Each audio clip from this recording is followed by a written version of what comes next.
Jimmy Akin's Mysterious World is brought to you by the Star Quest Production Network and is made possible by our many generous patrons. If you'd like to support the podcast, please visit sqpn.com/give.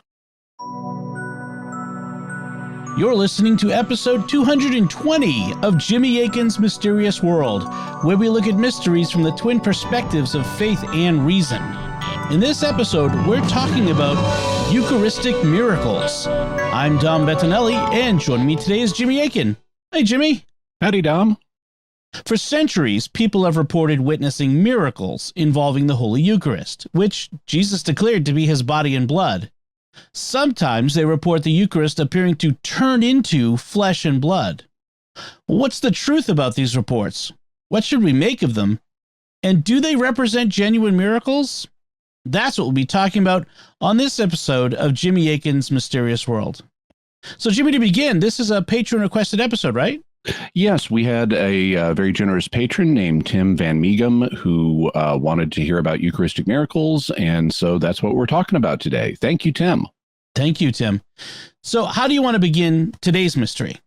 By talking about what the Eucharist and Eucharistic miracles are. For people in the Catholic community and many other Christian communities, the word Eucharist will be familiar, but in some communities it won't be.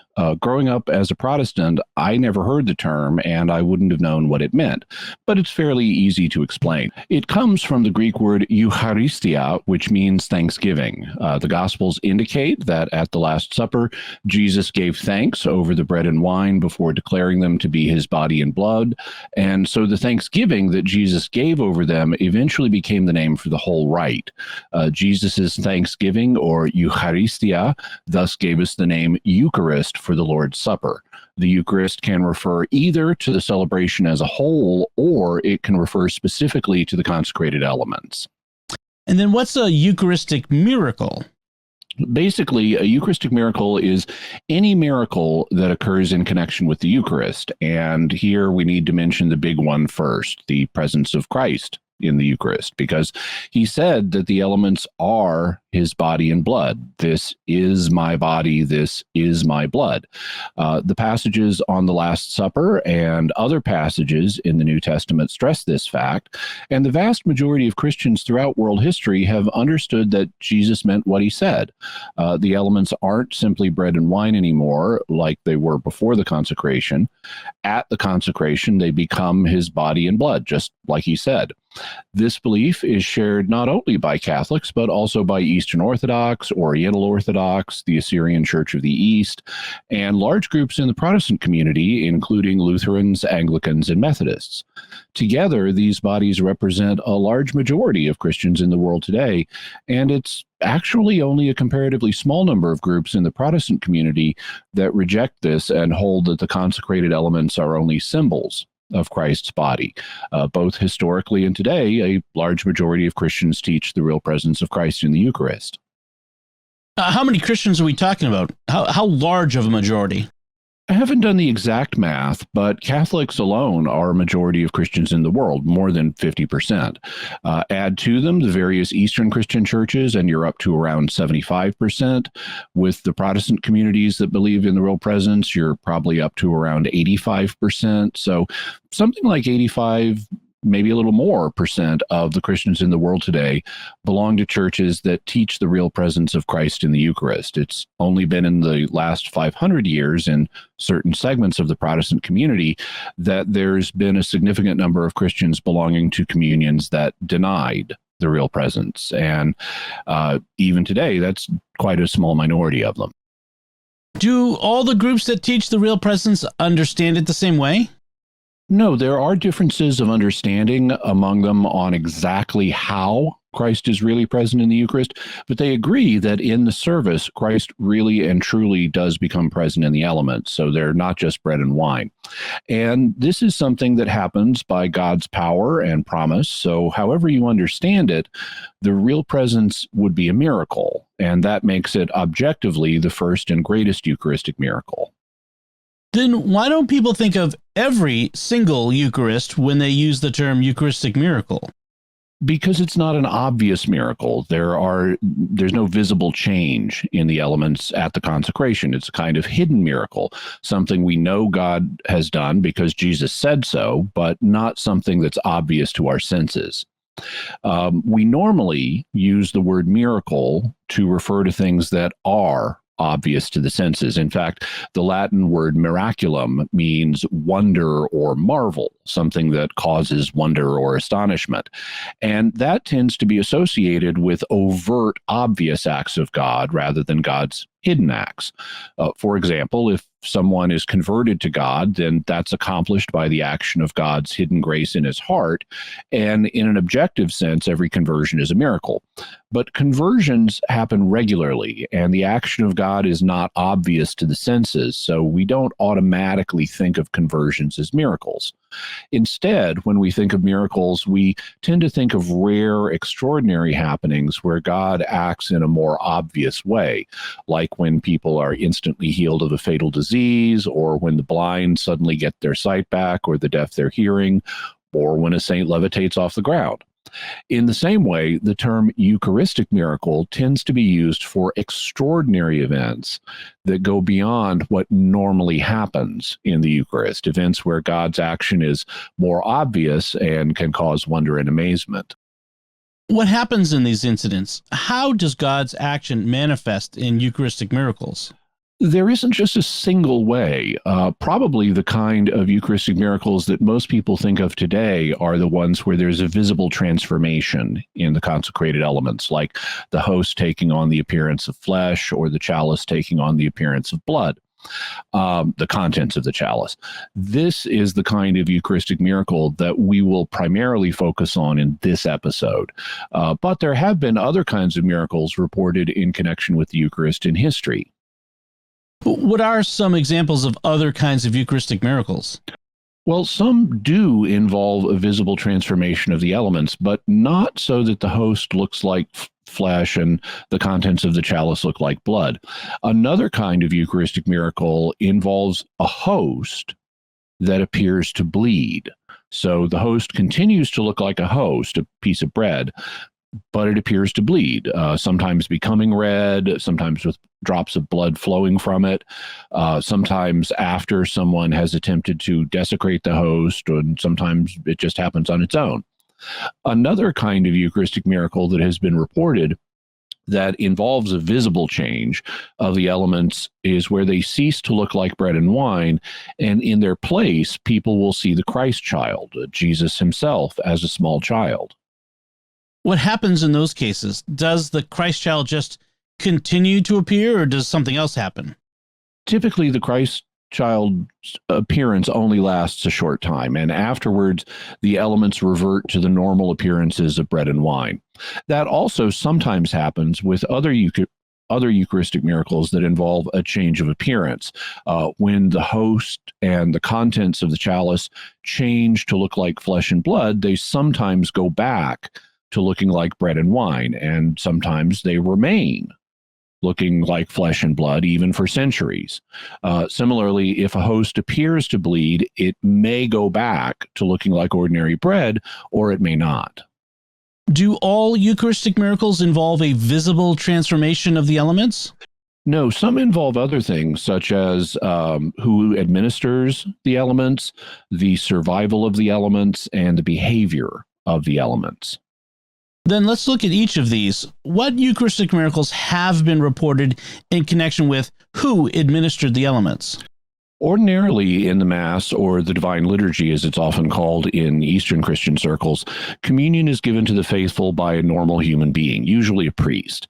However, there are reports of communion being given in a more extraordinary form by an angel. For example, this was reported by the three Fatima seers, Lucia, Jacinta, and Francisco. We talked about the Fatima apparitions of the Virgin Mary in episode 40, and we specifically talked about the third secret of Fatima in episodes 64 and 65. These apparitions of the Virgin Mary took place in Portugal in 1917, but the three children reported earlier supernatural experiences that had occurred beforehand. In her second memoir of the events, Sister Lucia reported that in 1916, the year before the Marian apparitions, the guardian angel of Portugal appeared to the three children and taught them a prayer.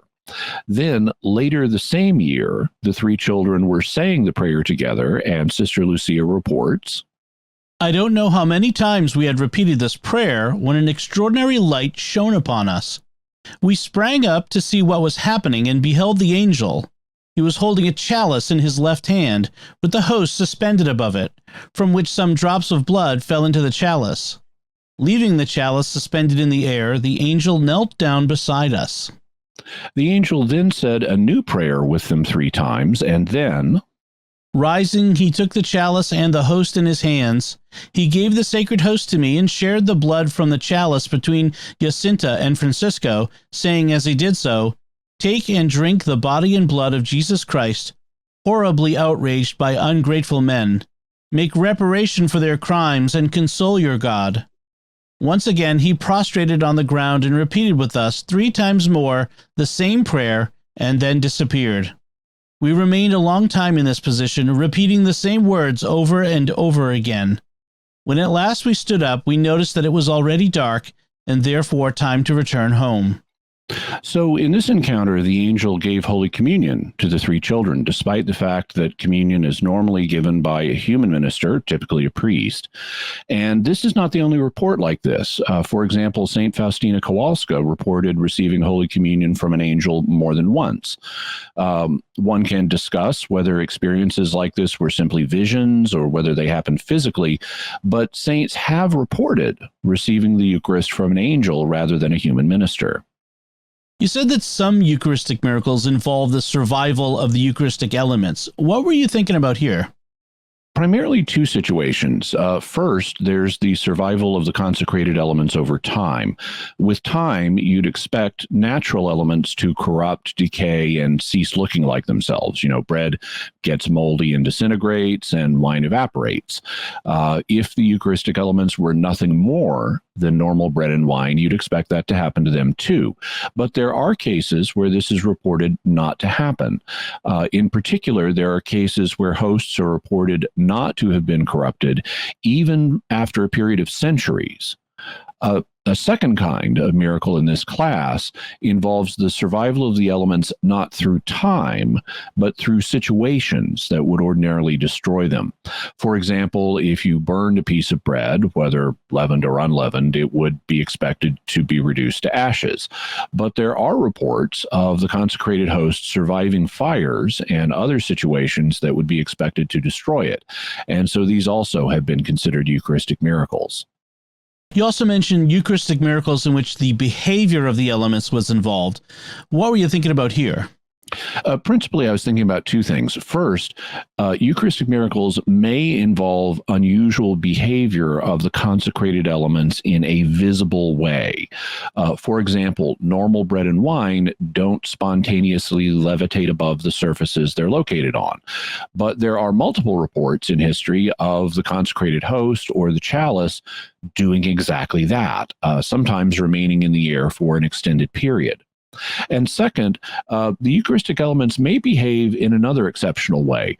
There are reports of individuals being able to subsist on nothing but the Eucharist for extended periods of time, sometimes lasting decades. These would represent extraordinary fasting periods, and even receiving the Eucharist daily would not provide enough calories to allow a person to survive for decades without other food. If that's a survey of some of the different types of Eucharistic miracles that have been reported, are Eucharistic miracles reported only among Catholic Christians? No, they're reported more broadly than that. For example, they've been reported in Eastern Orthodox churches. In fact, as we'll hear towards the end of the episode, there's even a section in the Služebnik, which is a sort of Orthodox equivalent of the Roman Missal and contains instructions for the Eucharistic liturgy that deals with what to do if a Eucharistic miracle occurs during the service. I also know of a report in the Anglican Church. In fact, it came from Corpus Christi Anglican Church in Rogers, Arkansas, right near where I grew up. In 2017, they were holding a synodal mass there, and one Eucharistic miracle was reported. According to Reverend Father Jason Rice, an image of a heavenly host appeared directly over the chalice immediately after the words of consecration. In fact, there's a photograph of this occurring, and it does look like there's a glowing host above the chalice, though whether this image has a natural explanation is a separate subject. However, the point is that Eucharistic miracles are reported in other parts of the Christian community. Over the last 2,000 years, there have been numerous reports of Eucharistic miracles occurring. Should we believe all of the reports involved genuine miracles? No, 2,000 years is a long time, and today there are 2 billion Christians in the world, most of whom belong to churches that teach the real presence. In all that time, with all those people, there are bound to be numerous reports that do not involve genuine miracles. Undoubtedly, many have natural explanations. They may be based on rumors, legends, hoaxes, misperceptions, misidentifications, and mental illness. For example, a possible natural explanation for the Rogers, Arkansas case immediately occurred to me upon looking at the photograph of the event. In this particular case, one of the questions I would ask if I was investigating the case is whether the image could have been produced by ordinary light reflecting up from the bowl of the chalice due to an accidental alignment between the chalice and one of the overhead ceiling lamps.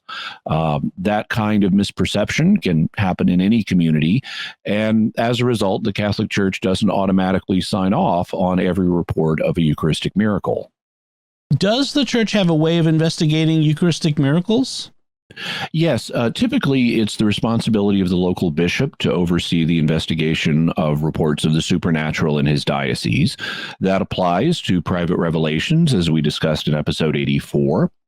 It reports to demonic possessions. He also investigates reports of demonic possessions, as we discussed in episode 188. And the same thing happens with reports of miracles. So the local bishop is kind of the chief supernatural investigator of his diocese.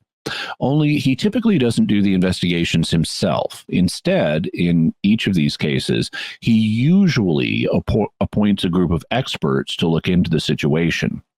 Depending on the nature of the case, these experts can include medical doctors, scientists, theologians, other experts, and there are always priests involved.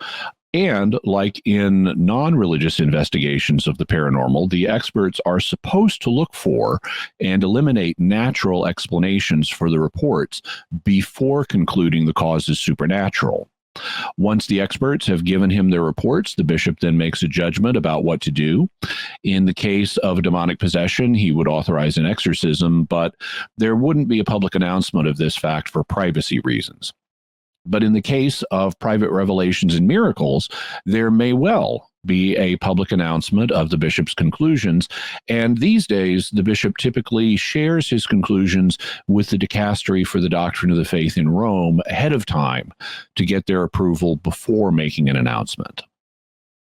How will we be looking at Eucharistic miracles going forward today? We'll principally be relying on a book titled A Cardiologist Examines Jesus by Franco Serafini. As the book's title indicates, he's a cardiologist and he lives in Bologna, Italy. His book is a review of multiple Eucharistic miracles that have been the subject of scientific studies, so it's a particularly useful resource. What we'll do is briefly review the 5 major cases he covers and explain what happened. Then, in the reason perspective segment, we'll look at what the scientific studies found about these cases.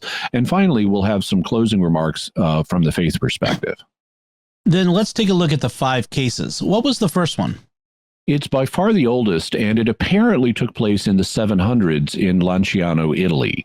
According to a document written in 1631, in this city, in the convent of St. Langanziano, where the monks of St. Basil lived in about 700 AD, was a monk who, not very steadfast in his faith, lived day by day doubting if the true body of Christ was in the consecrated host, and likewise if the true blood was in the wine. Still, never abandoned by divine grace and constant prayer, he kept praying to God that he would heal this wound in his heart. Thus, one morning, in the midst of his sacrifice, after uttering the most sacred words of consecration, While more than ever before caught up in his old mistake, he saw the bread turned into flesh and the wine turned into blood. Behold the flesh and the blood of our most beloved Christ. At these words, the anxious people hastily ran with devotion to the altar and terrified, not without overflowing tears, began shouting for mercy. Now, normally this would not be a very promising case to examine. We don't have contemporary documentation of it, and the key source we do have was written 900 years after the event. But what we do have are the physical relics of the reported event. And as Dr. Serafini states, after many centuries, without undergoing any process of decay, which is evidently in itself a mysterious fact, a double relic has been handed over to us made of a fleshly rounded tissue, dark brown and yellowish in color, about 6 centimeters in diameter, thicker on the edges and thinning out centrally into a large cavity in the middle, and 5 solid fragments of unequal volume, yellow-brown color, of clotted blood, weighing altogether 16 grams. And in the 1970s and 1980s, the Franciscans, who have custody of the relic, decided to allow scientific studies of it to be done, using, of course, the scientific techniques that were available at the time, which did not include DNA sequencing, as that hadn't been invented yet, but they were still better tests than at any prior point in history. The second reported miracle Dr. Serafini covers occurred in Buenos Aires, Argentina. What happened in that case? This case was actually a set of 5 reported miracles that occurred in the 1990s. 3 of them in 1992, 1 in 1994, and 1 in 1996. And all of them occurred in the same parish. To understand them, as well as some of the ones we'll later cover, we need to know something about how the church handles consecrated hosts and pieces of hosts that are not edible for one reason or another. Going back centuries, it's been the church's understanding that the real presence of Christ remains as long as the appearances of bread and wine remain. So even if a host has become inedible, for example, because it's fallen and gotten dirty, the real presence is still there. As a result, when a host can't be reasonably consumed, the procedure is to dissolve the appearances of bread and wine. This is done by dissolving them in water. And then once the appearances of bread and wine are no longer there, and thus the real presence has left, the water is poured into the parish's sacrarium, which is a special kind of sink that leads down into the consecrated soil of the parish rather than into the sewer system. So for the first of the Buenos Aires incidents, Dr. Serafini reports, on the evening of Friday, May 1st, 1992, Carlos Dominguez, a lay minister of the Eucharist, noticed 2 crescent-shaped host fragments lying on the corporal in front of the tabernacle. Quite possibly, they could have fallen out of the ciborium earlier on. He mentioned it to the parish priest, Father Juan Salvador Calamagno, who told him to begin the dissolving procedure explained before, thinking they were no longer fresh and edible. The 2 host fragments were thus immersed in water in a small ceramic container that was then locked inside the tabernacle. On the morning of May 8th, Father Juan checked the container for the first time and was astonished. He spoke about what he saw with the other priests living in the same parish.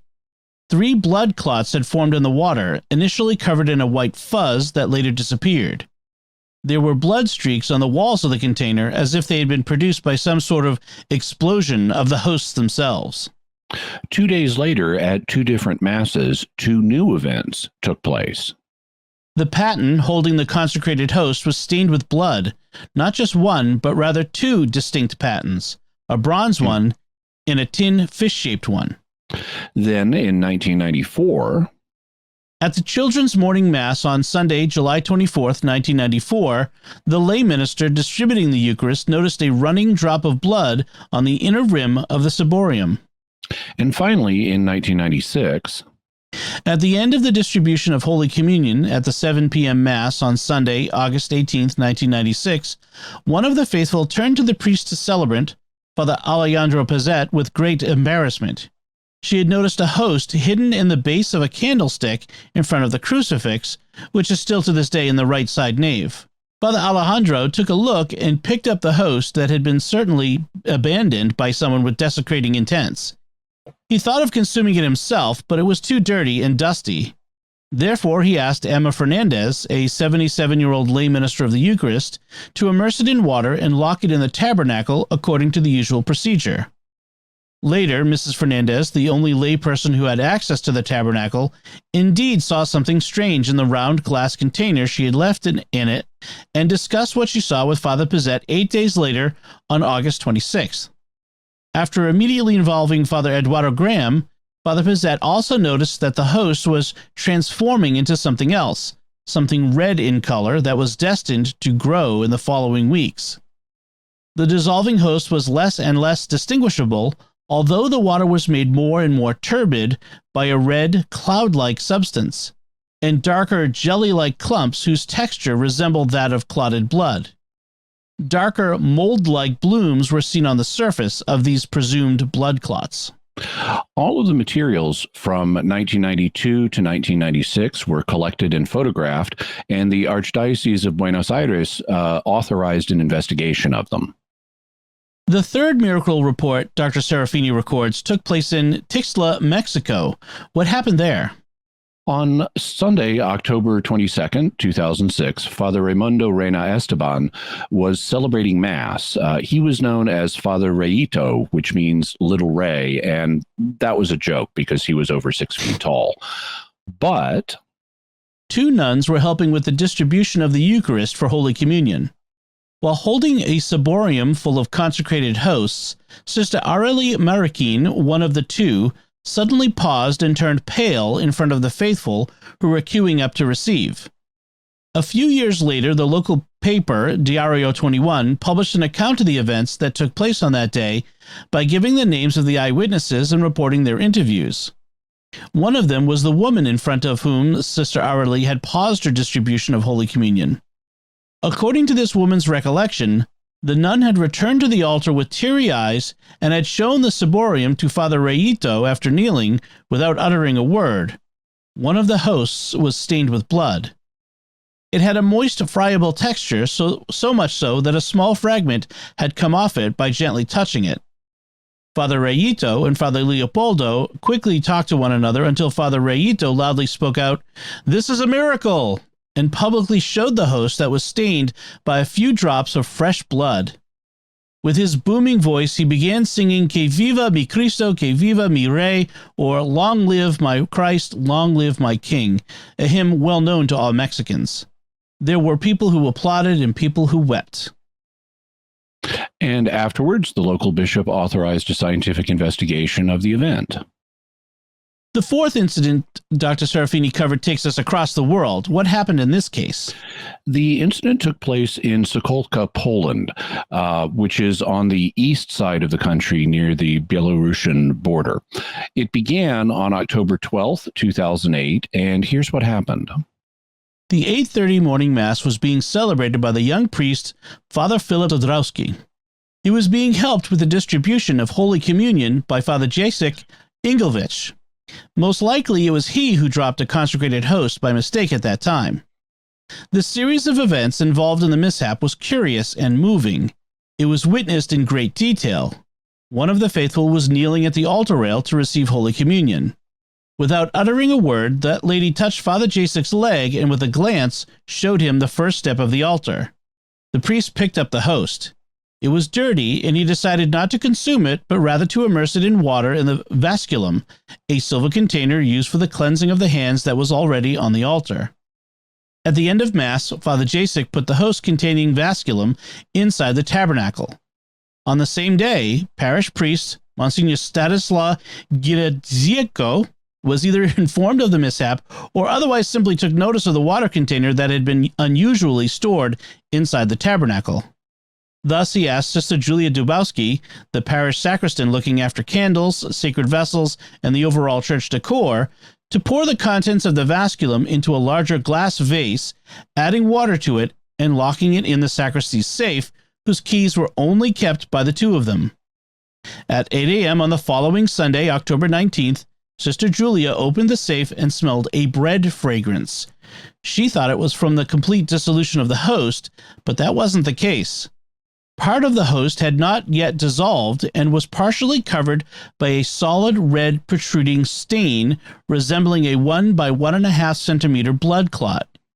Yet the water in the container had remained clear. Sister Julia immediately called the parish priest, Father Stanislaw, and the other priests, who rushed over. All of them were surprised and astonished. At the time, they decided to maintain a strict silence about what had happened. However, they contacted the diocese, which again authorized an investigation. That brings us to the final and most recent of the 5 cases, which also took place in Poland, but on the other side of the nation. What happened there? It occurred in a place called Legnica, which is on the west side of the country near the border with Germany and the Czech Republic. And it started on Christmas Day in 2013, just 9 years ago. In this case, the same event that happened in Sokolka 5 years earlier took place again. A consecrated host accidentally fell on the ground, more precisely on a carpet, within the sacred space of the sanctuary. It was a host that had just been dipped in the consecrated wine and became dirty upon touching the ground. The priest then decided, like in Sokolka, to follow the procedure we already know, and he put the host in a container, a metal chalice, with simple tap water for it to dissolve. The chalice was then kept in the tabernacle for a few days. On January 5th, 2014, another priest, the eldest in the community, checked the sacred vessel and noticed that a crescent-shaped portion of the host, about 1/2 by 1.5 centimeters in size, had detached from the rest of the unleavened bread and was turning red. Some very clear photographs showing the different stages of the phenomenon can be seen on the parish website. Monsignor Stefan Sici, the Bishop of Legnica at the time, was informed, and he requested that the observation be continued. After 2 weeks, the colored portion of the host was still present on the surface of the water, while the rest had completely dissolved. At that stage, the bishop set up a committee of 4 experts to monitor the events. So that's the summary of the cases covered by Dr. Serafini in his book. These are the ones that have both had scientific investigations done and in which the results have been published. There may have been others where investigations were ordered, but either the results weren't published or Dr. Serafini didn't know about them. Nevertheless, this provides us with a basis for looking at Eucharistic miracles from the perspectives of faith and reason. Before we get to our theories and our faith and reason perspectives, we'd like to take a moment to thank our patrons who make this show possible, including Kathy N., Alan P., Doreen M., Randy S., and Cody. Their generous donations at sqpn.com/give make it possible for us to continue Jimmy Akin's Mysterious World and all the shows at StarQuest. You can join them by visiting sqpn.com/give. Jimmy Akin's Mysterious World is also brought to you in part through the generous support of our sponsors, including Aaron Ferguson Electric and Automation at aaronv.com, AARONV.com, making connections for life for your automation and smart home needs in North and Central Florida. Jimmy Akin's Mysterious World is also brought to you in part by Catechism Class, a dynamic weekly podcast journey through the Catechism of the Catholic Church by Greg and Jennifer Willits. It's the best book club, coffee talk, and faith study group all rolled into one. Find it in any podcast directory. So, Jimmy, what theories are there about Eucharistic miracles? Well, it depends on the type of miracle being considered. In this episode, we're considering Eucharistic miracles where the appearance of the bread and wine changes. And here, there are 2 principal divisions. Sometimes the elements only briefly look like something else, such as flesh and blood or the infant Jesus, and then they change back to looking like bread and wine. If that happens, it could be that someone has had a visionary experience, and you'd have to treat that under the heading of private revelation and use the criteria suited to evaluate private revelations. But in those cases, there's nothing physical to examine afterwards. So in this episode, we're looking at Eucharistic miracles where there was a permanent change of appearance, and thus scientific studies can be done. There are 3 general types of explanations that can be involved in these cases. First, there are natural explanations where it turns out that nothing unusual has actually happened. Second, the ultimate explanation may be supernatural, in which case a miracle has occurred. And third, there could be non-supernatural, but still paranormal explanations, meaning that something strange happened, but it wasn't a miracle. Let's look at each of these from the reason perspective. First, let's talk about the non-supernatural, but still paranormal explanations. What could these involve, and how likely do you think such explanations are? The border between the supernatural and the paranormal is a fuzzy one, and how to distinguish them depends on the definitions you use. They both involve something happening that is outside of what we in the West would consider the ordinary operation of nature. However, for our present purposes, I'll distinguish between the two based on what human nature is claimed to be capable of doing and what human nature is not capable of doing. Super is Latin for above. So something would be supernatural if it involves an ability that is above what human nature can do. So if it happens, it would have to involve the action of God or a non-human spirit like an angel or a demon. However, para is Greek for alongside, and paranormal events occur alongside normal ones. And as such, they can be within the reach of human nature. Human nature may not normally do certain things, but in certain cases, it might be able to accomplish them, in which case they would be paranormal or alongside what human nature normally does. Such unusual operations of human nature are what psychic abilities are claimed to be, as we discussed in episode 79 on religion, magic, psychic phenomena, and science, and in episodes 105 and 106 on St. Thomas Aquinas and the occult. This isn't to say that psychic abilities exist, but doctors of the church like St. Augustine and St. Thomas Aquinas held that they did. And so we need to consider, just hypothetically, whether any such abilities could be responsible for a permanent change in the appearances of the consecrated elements. Have psychic abilities been reported that could produce an effect like this? Yes, sometimes physical mediums, meaning mediums that produce physical effects, have reported what are known as asports and apports. The word asport comes from Latin roots that mean to carry away from. So an asport occurs when a physical object disappears from one location and reappears in another. By contrast, the word apport comes from a Latin root meaning to bring. So an apport is an object that suddenly appears, having been brought to a location by paranormal means. This could either mean that it has suddenly materialized or that it's suddenly been brought from another location. Asportation and apportation thus can be cases of what would more commonly be called teleportation. And by teleportation, one could hypothetically swap objects between different locations. If these phenomena turned out to be real, and if God allowed it, it would be possible to swap the consecrated elements for human flesh and blood from a distant location, and that could produce the reported effect. Are there other claimed psychic abilities that could produce the same effect? The only other one that comes to mind is psychokinesis, or mind over matter. In this case, a psychokinetic person would need to consciously or unconsciously manipulate the elements so that there was a permanent change in them. Exactly how that would work would itself involve a difficult set of questions, and I only mention it for the sake of completely mapping out the possible hypothetical explanations. Do you think any of these non-supernatural paranormal explanations have any merit?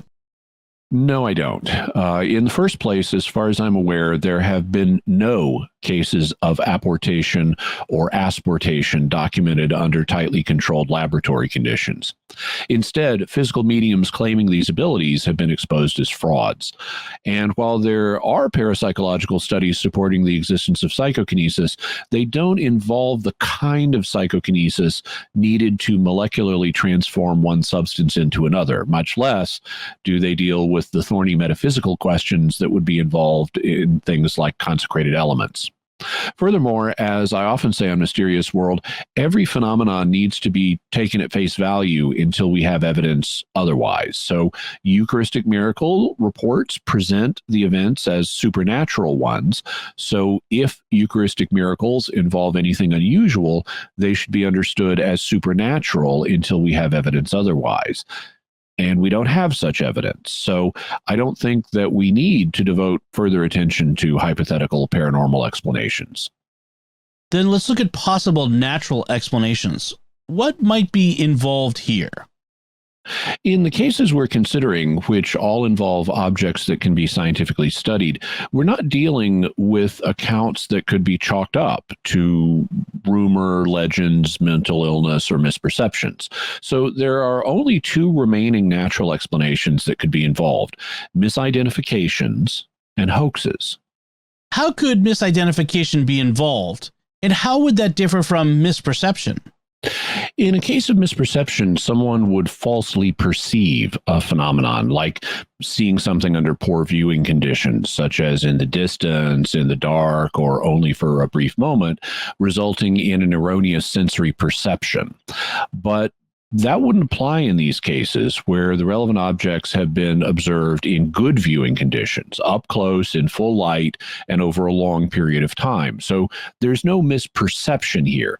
These objects genuinely look like they're flesh and blood, but that doesn't mean they've been correctly identified. They might look like flesh and blood, but this might be misidentification involving something else that looks like flesh and blood. What kind of thing might that be? One possibility is a bacterium known as Serratia marchescens. This bacteria was discovered in 1819. It is red in color, and it can grow on wheat, meaning it could grow on hosts and make them look like they're bleeding. As a result, it's been proposed as a possible natural explanation for hosts that appear to bleed. And this may be the explanation for some reports. Do you think it could be responsible for any of the reports Dr. Serafini covered in his book? No, because all of these were examined under microscopes, and the presence of a rod-shaped bacterium like Serratia marchescens would have been immediately obvious. Not only did the scientists involved not see this rod-shaped bacterium, they reported seeing human cells. So despite the appeals of skeptics to this bacterium, it won't explain the cases that we're examining. What does that leave us with as a natural explanation for the cases we're looking at? Essentially, it would leave us with hoaxes. Given the vast 2,000-year length of time involved and the vast number of Christians in the world, including the 2 billion alive today, frauds involving Eucharistic miracles undoubtedly have been committed by various individuals in history for reasons including fame, profit, mental illness, and simply pranking others.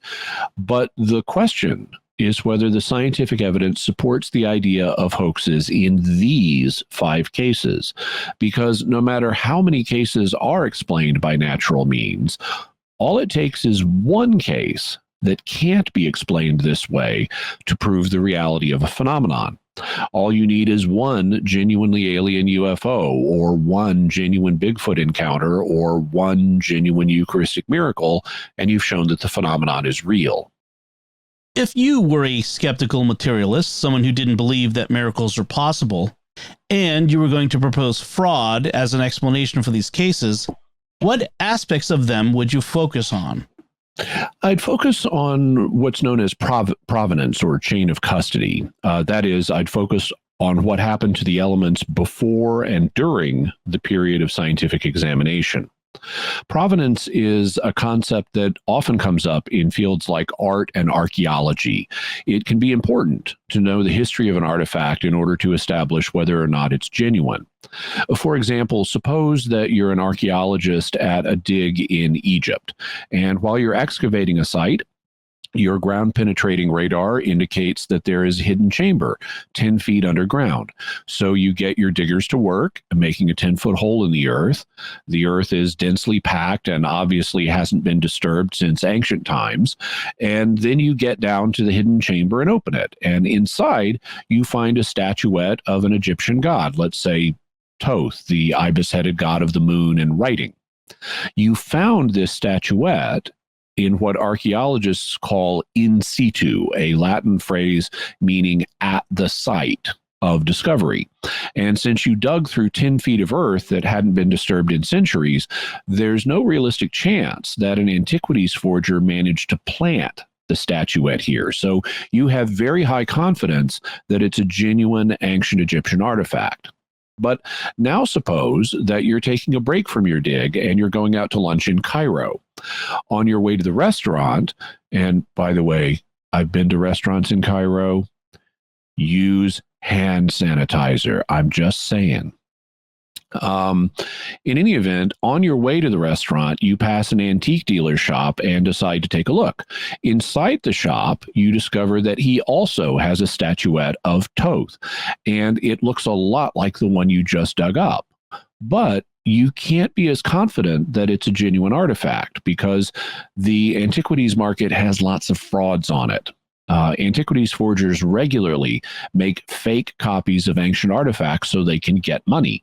And the statuette you're looking at in the shop could be such a fake. There are ways experts can try to detect such fakes, but it isn't always easy. Sometimes antiquities forgers are so good they can slip things past experts. And the key reason that you can't be confident of the statuette in the shop is that you didn't find it in situ. It's not at the original site. It's in a shop. And you don't know how it got there. You don't know its provenance or chain of custody, how it allegedly got from the site of discovery to the shop where you're seeing it. The same thing can happen in the art world, where it can be very important to know the history of a painting and who owned it over the years in order to establish that it's not a recent creation by an art forger. And of course, the same thing applies in the legal world, with the chain of custody of evidence being important in criminal trials. Exactly. That's why the police try to rigorously document the collection of evidence at the scene of a crime. They photograph it first. They try to avoid contaminating it at the scene. They bag it. They make a log of the evidence and who has it. They may even videotape the collection procedure. And then they store it in a secure room. They document everyone who has access to this room, and then they turn it over to a qualified forensics lab. Even then, the chain of custody is still documented because there can be laboratory shenanigans in which evidence is contaminated or accidentally or deliberately altered. So they try to be really careful. And if attorneys can impeach the chain of custody, they may be able to get their clients declared innocent. How, if you were a skeptical materialist, would you use this to impeach the chain of custody of the 5 Eucharistic miracles we're considering? I would argue that we don't have perfect chains of custody on them. The worst is the Lanciano miracle. In that case, we don't know the when, how, and who of it all.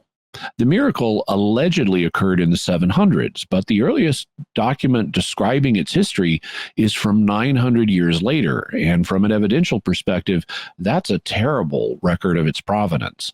All we really have is the physical artifact itself, and we can't place a lot of confidence in an account written 900 years later with no intervening documentation. So even if the scientific tests show that this is human tissue, how do we know someone didn't just get some human tissue in the early Middle Ages and pass it off as a Eucharistic miracle?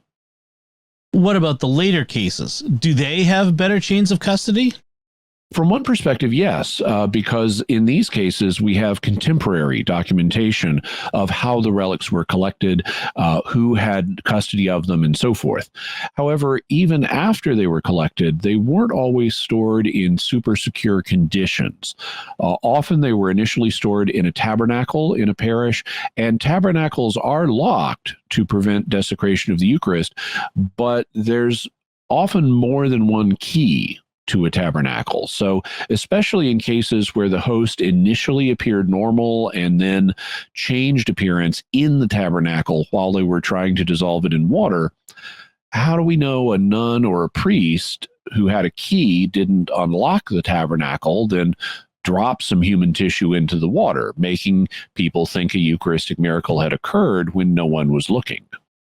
Doesn't the same thing apply to evidence in crime cases? Police evidence lockers also have keys, so we can't rule out the possibility that someone with a key got into the evidence locker and tampered with or planted evidence. That's correct. And yet the courts don't automatically throw out evidence just because this is a hypothetical possibility. It's one thing if you have reason to think a particular police department or police official is corrupt and would deliberately tamper with evidence. But at some point, you have to trust people whose job it is to be trustworthy. So unless you can impeach a particular office or officer, courts still honor the evidence the police have. The same standard needs to be applied in the case of Eucharistic miracles. Like the police, priests and nuns are supposed to be trustworthy. Like the police, they aren't always trustworthy, but it's part of their job. And so unless you have evidence impeaching a particular priest or nun who had custody, then I think we need to take them at their word and give credence to the claim that the reported Eucharistic miracle hasn't been tampered with since it was collected. What about cases where the miracle occurred during Mass? In those cases, the miracle happened immediately, not while locked away from public view. Instead, if it was at a typical parish Mass, it may have happened in front of hundreds of people. There are a couple of reasons for caution here. First, stage magicians use sleight of hand techniques to make objects seem to appear and disappear in front of hundreds of people all the time. If you're a stage magician, that's part of your job. And so even when hundreds of people are watching, it doesn't rule out fraud due to sleight of hand. However, secondly, and more importantly, the moment of the miracle isn't typically witnessed by hundreds of people. At Mass, people are all going about their business with their eyes pointed in lots of different directions. What happens in this type of case is that usually nobody reports seeing the moment that the change in the host or chalice takes place. Instead, someone, usually one person, looks down and sees something strange, like a host that has begun to bleed or a piece of flesh they thought had been a host. Then this is brought to the attention of the priest who's celebrating Mass. It gets hailed as a miracle or possible miracle, and they put it in the tabernacle. This means that we have one initial witness to something strange, and that witness often doesn't claim to have seen the moment of transformation. Consequently, from a skeptical viewpoint, we can't rule out that someone, either the witness or someone else, didn't do something surreptitious to make it look like a miracle had happened, like substituting a piece of flesh, substituting a host that they had previously squirted blood on, or even squirting blood on it at the moment using sleight of hand. But you can't simply assert that this is what happened in these cases. Wouldn't you need evidence to make that claim? It's true that a skeptic cannot simply assert that fraud must have been involved in a particular case. However, if we're talking about just a handful of cases, and if the most likely natural explanation for something is fraud, then in light of the fact that natural explanations are more common for unusual phenomena than paranormal or supernatural ones, it can be reasonable to propose fraud and say, we're only looking at a small number of cases here, and since natural explanations are the most common, I think these most likely have a natural cause, and the most likely natural cause is fraud, so I propose that's what happened in these cases. And I think one can rationally make such a proposal. What one couldn't rationally do is assert such a proposal if there is other evidence that makes it unlikely. Then let's have you stop pretending to be a skeptical materialist and look at the other side of the issue. Is there evidence that would make the fraud proposal unlikely? Considering the other side of the equation, I think there are several arguments that one can make. The first one involves the commonalities that the scientific studies have turned up when the relics have been examined in laboratory settings. On this argument, it isn't any one case that disproves fraud. Instead, it's all five taken together that display qualities that make fraud unlikely. For example, let's look at a hypothetical scenario. And I want to make it clear up front that this is a hypothetical scenario, not one that we have scientific proof of. But suppose, for purposes of making the concept clear, suppose we ran DNA tests on the relics of all 5 cases, from Lanciano in the 700s to Legnica in 2013. And suppose that it turned out that all of the relics had the exact same genetic code, meaning that they came from the same individual. It is unlikely in the extreme, astronomically unlikely, that fraudsters across the world in different years would be able to both get and then fraudulently plant biological material with the DNA of the same person in all 5 events. That's especially unlikely in the Lanciano case, because even though we don't have a chain of custody going back to the 700s, we do have a chain of custody that goes back at least 4 centuries. And nobody living 4 centuries ago would have had the same DNA as someone living today. So, as this illustration makes clear, the scientific study of the 5 cases could reveal commonalities among them, like them all having the same DNA, that would make fraud very, very unlikely. You see, that's a hypothetical case to illustrate the concept. So we don't have that kind of DNA evidence. Why not? In the case of Lanciano, it's because it was last studied in the 1980s, when modern DNA sequencing didn't exist. And in the case of Sokolow in 2008, despite the fact that DNA testing did exist at the time, they strangely didn't do it and ran other tests instead. In the case of the other 3, Buenos Aires, Tixla, and Legnica, they did do DNA testing, but they weren't able to establish results from Buenos Aires and Tixla, and they only got partial results from Legnica. So, no, we don't have the ability to compare the DNA of the miracles and see if they came from the same individual. Why weren't they able to get usable DNA results from the samples they did test? There are several potential reasons. One is that DNA technology has been rapidly developing. It's better now than it was in the 1990s, but Buenos Aires was tested in the 1990s. Also, the scientists were only allowed to take very small samples, and doing that makes it harder to develop a useful DNA profile. You can tell basic things like this is human DNA, but you can't profile an individual. And finally, the relics of the reported miracles were not stored under scientific laboratory conditions, and DNA degrades over time if you don't take care of it. In these cases, the relics were stored at room temperature without preservative agents and in improper storage media, such as distilled water in one case, and distilled water causes cells to burst. As a result of these factors, the DNA was too degraded for them to build a genetic profile of a single individual. Then let's talk about what the tests did find. What did they find when they looked at the blood associated with these relics? It's unfortunate that they didn't run identical tests in each case, meaning we can't directly compare all 5 cases on each test, but they isolated blood in 3 of the cases, Lanciano, Buenos Aires, and Tixla.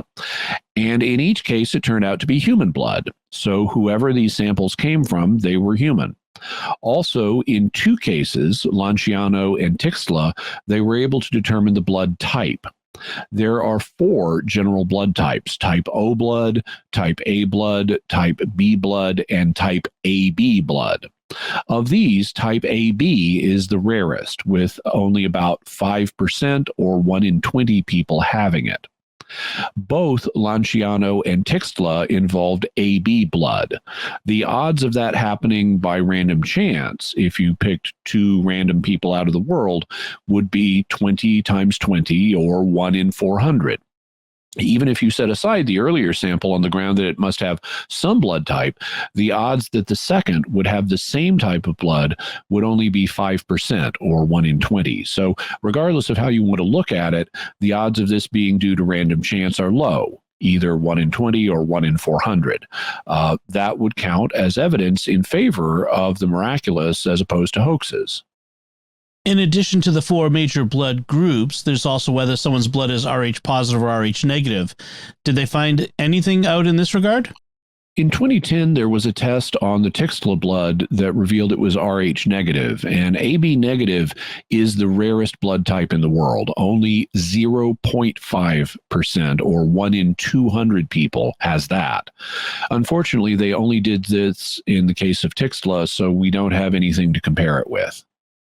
It wasn't just blood that was involved in these incidents, though. In Lanciano's case, a host reportedly turned into a piece of solid tissue. What did they find when they studied that? They found out it was made of heart muscle. In fact, it was a cross-section of the human heart, and that's part of why it's got a big hole in the middle of it.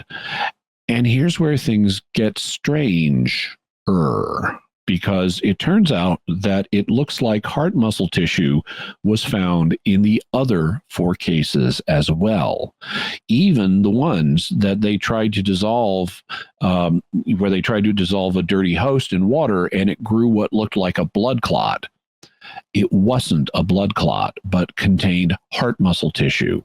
And that's really interesting because it poses further challenges to the hoax hypothesis, because heart muscle tissue isn't easy to get.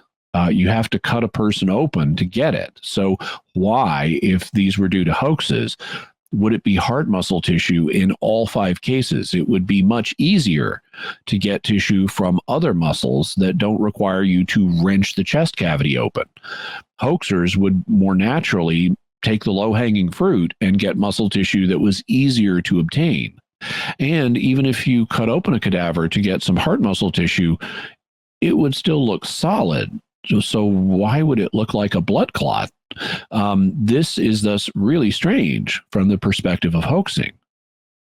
Were there other qualities that the relics had in common? Yes, in 4 of the cases, the heart muscle tissue looked like it came from a person who had just suffered severe trauma, not someone who had died peacefully. Dr. Serafini explains, the heart muscle tissues of Buenos Aires, Tixla, Sokolka, and Legnica all revealed specific pathological signs suggestive of a common and narrow differential diagnosis. A limited number of medical and traumatic conditions that would give rise to the abnormal features seen in these tissues, all linked with extreme physical, emotional, and spiritual suffering in broader non-medical terms. We know that the cardiac tissue identified in these 4 miracles came from a heart that was experiencing terrible suffering, gripped by wrenching spasms. The pathological picture we just described is that of stress-induced cardiomyopathy, which anatomical pathologists have identified for many decades in victims of plane crashes or murders after violent beating, and in deaths by stroke or suffocation. Hence, all those situations in which an otherwise previously healthy heart is exposed for a few minutes, hours, or rarely days to an extremely strong physical stress, or even just an emotional one, such as the fear or certainty of imminent death. All of that is consistent, of course, with Jesus' passion and his death on a cross. So what can we say about Eucharistic miracles from the faith perspective? First, why would God do them? To strengthen people's faith, which is a reason God commonly does miracles. By performing an action that stands out noticeably against the background of natural phenomena, God shows us that he exists and that he intervenes in the world.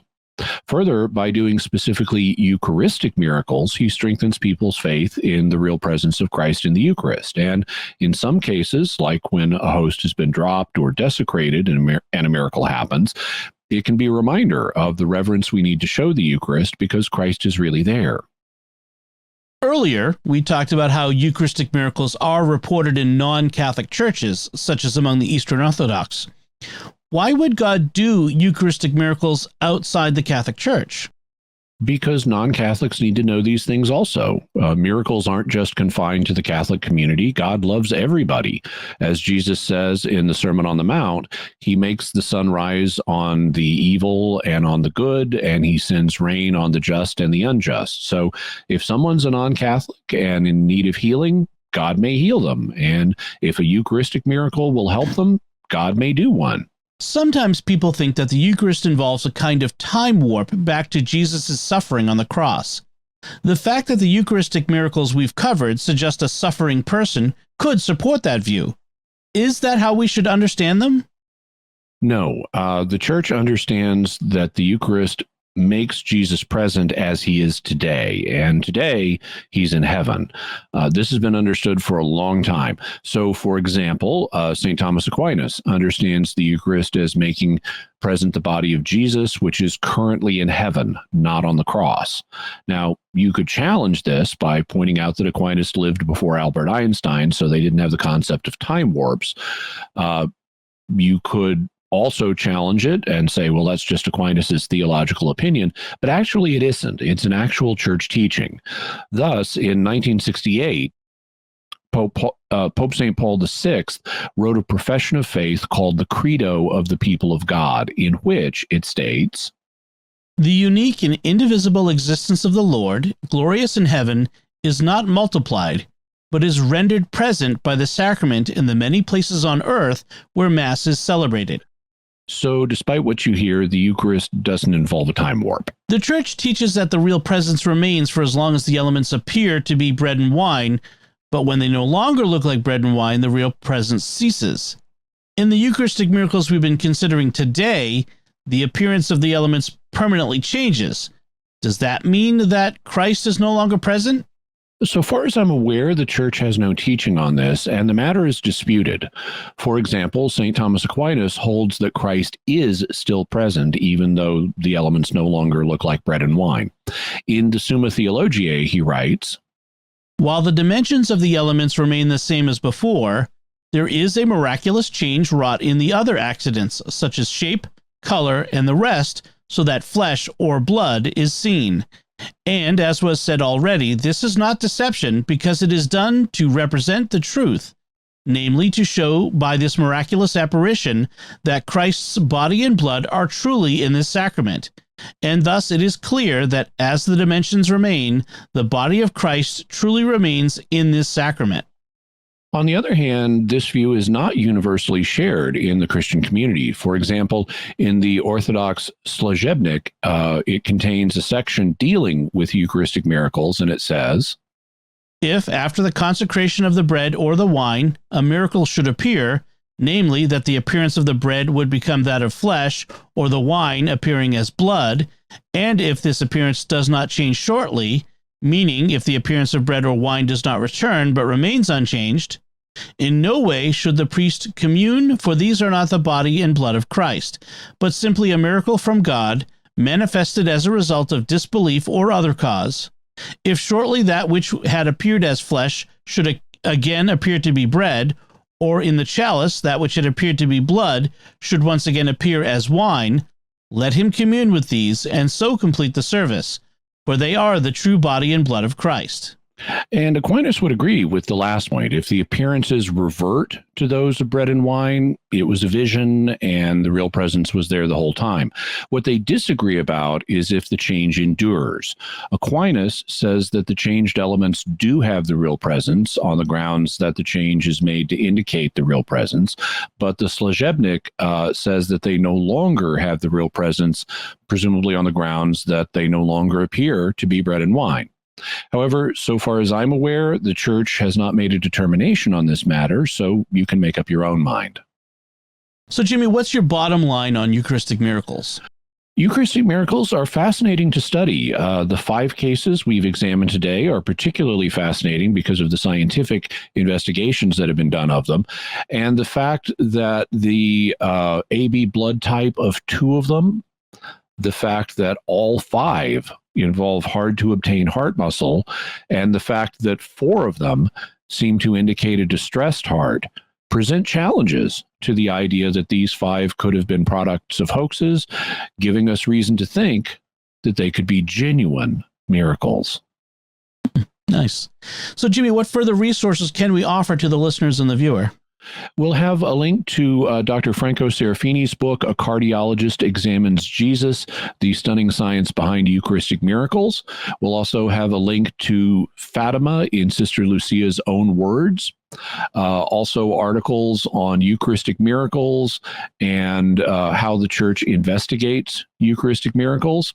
We'll have information from St. Thomas Aquinas on Eucharistic miracles, including from the Summa Theologiae, as well as that quote from the Slezebnik. Also information on Serratia marchescens, the bacterium that can make wheat look red. Also information on world population by blood type, and Paul VI Credo of the people of God. Very nice. So, Jimmy, what do we have for mysterious headlines this week? Well, we have a Things from Space theme. And so one of the things that has come from space was the 1908 Tunguska event, which we talked about previously, and it happened on June 30th. So now June 30th has been named International Asteroid Day as a way of promoting awareness of the need for planetary defense against asteroids and comets and other things like that. So check out the link and get up to speed on the need for planetary defense. Also, the U.S. Congress recently had UFO hearings, and we're not the only ones. The Brazilian Senate has also now held UFO hearings about what their people have been able to figure out about UFOs. So you can check out that article as well and learn what's been happening down there.